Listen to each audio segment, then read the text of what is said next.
Usually, evidence seized by police is used against the person accused, but in this case, the evidence was used against police. It was the photos of the stacks of cash that exposed the truth and why a drug bust backfired. CTV's Scott Lightfoot has the story.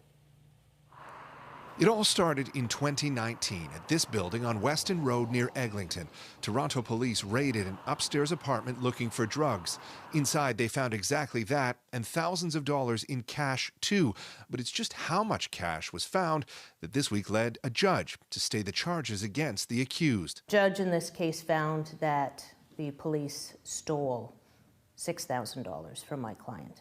According to Kim Schofield, the lawyer for the formerly accused man, it is the police's own evidence photographs taken both inside the apartment and at the police station that tell the story. And when you compare the two stacks of money, it appears that once they counted the money at the police station and they indicate the denominations, when you recreate those denominations, it looks substantially different from what the police seized in my client's unit. A recreation she did, and one that helped convince a judge that the proceedings against her client should be halted. In his pretrial ruling, Justice Schreck wrote, the money clearly went missing while it was in the control of the police. Absent some other explanation, the only reasonable inference is that it was taken by a police officer. The veteran criminal defense lawyer says in this case, she took an unusual step. This was a little experiment, frankly, on my part to see if, just test the system, see if it's working independently.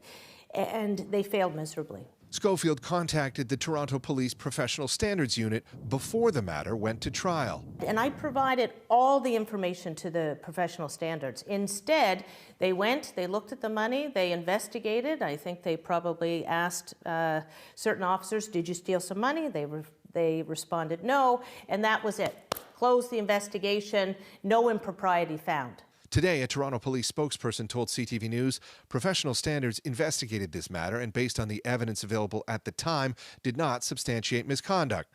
We will review the judgment and any new evidence that may have been presented in court, and if need be, we'll take appropriate action. I think it's not a surprise to anybody that the police investigating the police is not a very viable or reliable investigation or system.